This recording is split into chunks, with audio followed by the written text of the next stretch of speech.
Hi friends, welcome to my YouTube channel Odisha అత్త తెలంగాణ కోడలు. మీ ఇంట్లో ఈరోజు ఏం స్పెషల్ చేశారు? నేనైతే మా అమ్మ వాళ్ళ ఇంటి దగ్గర వెళ్ళినప్పుడు అయితే మా ఇంటి దగ్గర పెరడులో పుట్ట దగ్గర అయితే ఇలా పుట్టగొడుగులు అయితే కనిపించాయి. ఇది వర్షాకాలంలోనే వస్తాయి. ఇవి న్యాచురల్, చాలా బాగుంటుంది కూర. మనం బయట కొనే వాటికంటే ఇవి న్యాచురల్గా వస్తాయి కాబట్టి కూర అనేది చాలా బాగుంటుంది. హెల్త్కి కూడా చాలా మంచిది. మా అమ్మ నేను ఇంకా వెళ్ళాము. 1-2 కనిపించాయి కానీ మొత్తం చూసేస్తే చాలా ఉండే. మా అమ్మ నేను మొత్తం అవన్నీ తీసేసాం. మీరు ఎప్పుడైనా ఈ కర్రీ తిన్నారా? తిని ఉంటే కామెంట్ చేయండి. చూడండి, ఇన్ని అయితే వచ్చాయి, 1/2 kg వరకు. ఇవన్నీ మట్టిలో వస్తాయి కాబట్టి మంచి శుభ్రంగా కడుక్కోవాలి. చూడండి, నేనైతే శుభ్రంగా కడిగేశాను. ఫ్రెండ్స్, మా వీడియోస్ మీకు నచ్చినట్లయితే లైక్ చేయండి, మరియు మా ఛానల్ని సబ్స్క్రైబ్ చేయండి, అందరికీ షేర్ చేయండి. మీకు ఇంకా వెరైటీ రెసిపీస్ ఏమైనా కావాలంటే కూడా కామెంట్ సెక్షన్లో కామెంట్ చేయండి. చూడండి, ఇవైతే నీట్గా కడిగేసుకున్నాను. ఇలా అయితే చిన్న ముక్కలుగా అయితే కట్ చేసుకోవాలి. ఈ కర్రీ అనేది కొంచెం బెండకాయ టైపు ఉంటుంది, కొంచెం జిగురు జిగురుగా ఉంటుంది. మరీ అంత ఎక్కువ జిగురేం ఉండదు, నార్మల్గా ఉంటుంది, కానీ టేస్ట్ అయితే బాగుంటుంది.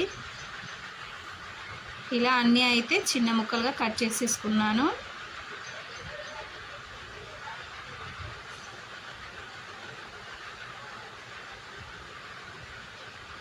చూడండి, మొత్తం అయితే కట్ చేసుకున్నాను. మనం ఇది ఫ్రై అయినా చేసుకోవచ్చు, లేకపోతే గ్రేవీ టైప్ కూడా చేసుకోవచ్చు. నేనైతే గ్రేవీ లాగా చేసేసుకుంటున్నాను. కట్ చేసిన తర్వాత మళ్ళీ ఒకసారి అయితే మంచిగా కడుగుతున్నాను.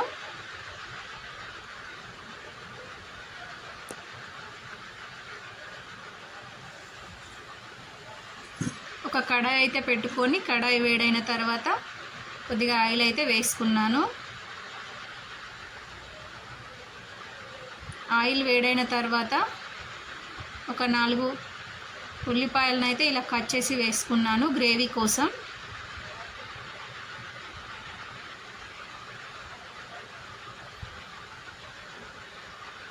ఇవి కొంచెం దూరగా వేయించుకోవాలి.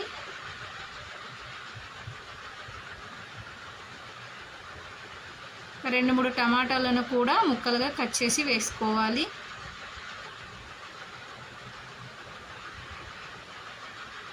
మీ ఇంట్లో మీరు ఎలా చేస్తారో కామెంట్ చేయండి.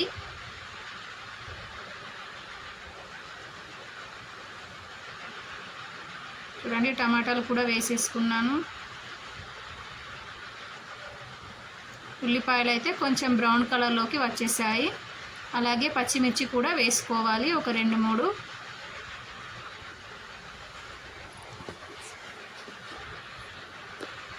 ఇదైతే చికెన్ లాగా టేస్ట్ చాలా బాగుంటుంది.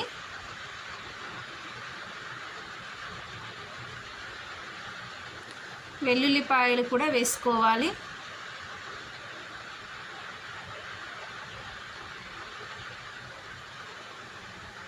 ఇవన్నీ పేస్ట్ చేసుకోవాలి. అల్లం ఉంటే అల్లం కూడా వేసేసుకోండి.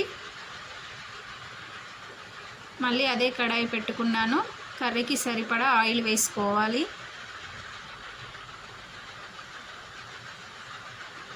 అండి, షాజీరా, ఇలాచీ, లవంగం, దాల్చిన చెక్క ఇవన్నీ అయితే వేసేసుకున్నాను, మసాలా పదార్థాలు.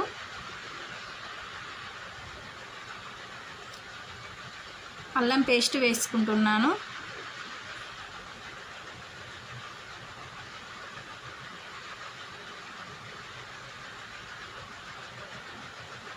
మనం ఇందాక ఫ్రై చేసాం కదా, అదంతా పేస్ట్ చేశాను.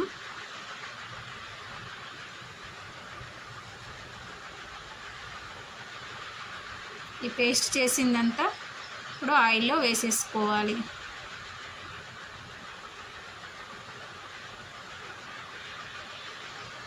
మనం కడిగి పెట్టుకున్నవి పుట్టగొడుగులు ఆయిల్లో అయితే వేసేసుకుంటున్నాము. మీరైతే పుట్టగొడుగులను ఏమంటారో కామెంట్ చేయండి.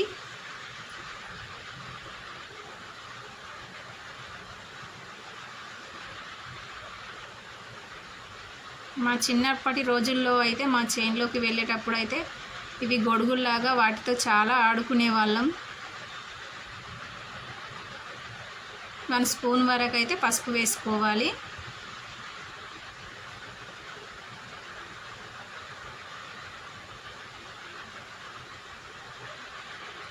పుట్టగొడుగులు ఫస్టే ఆయిల్లో ఫ్రై చేసుకున్న తర్వాత గ్రేవీ అనేది వేసుకోవాలి.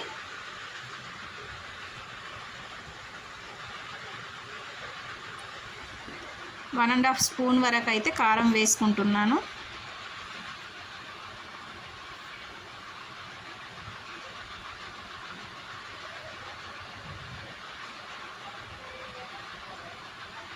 వన్ స్పూన్ వరకు సాల్ట్ వేసుకోవాలి. రండి, ఇవన్నీ మంచిగా కలిసేటట్టు ఒకసారి కలుపుకోవాలి.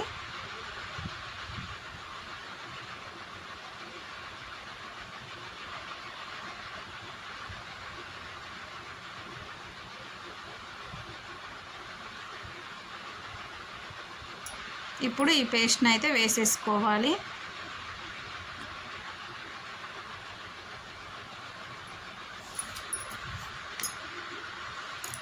పేస్ట్ వేసుకున్న తర్వాత ఒకసారి మంచిగా కలుపుకోవాలి.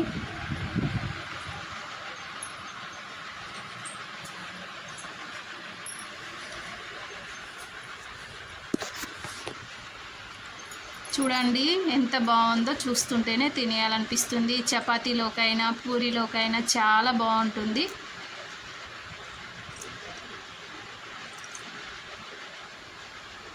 మీరు కూడా మీ ఇంట్లో ఒకసారి ట్రై చేసి చూడండి. కొద్దిగా అయితే వాటర్ వేసుకుంటున్నాను.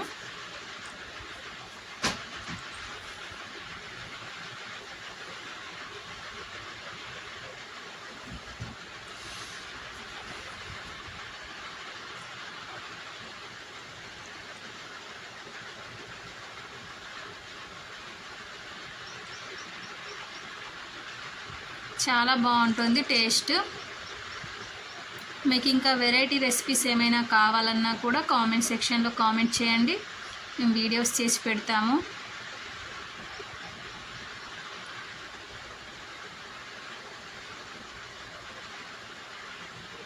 చివర్లో అయితే కొద్దిగా మసాలా వేసుకుంటున్నాము, 1 స్పూన్.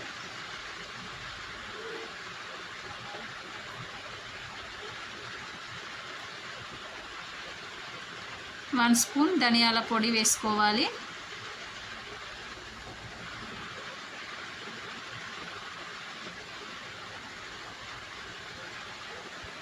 ఇలా కలుపుకొని ఒక 5 నిమిషాలు ఉంచి దించేసుకుంటే పుట్టగొడుగుల కర్రీ అనేది రెడీ అవుతుంది.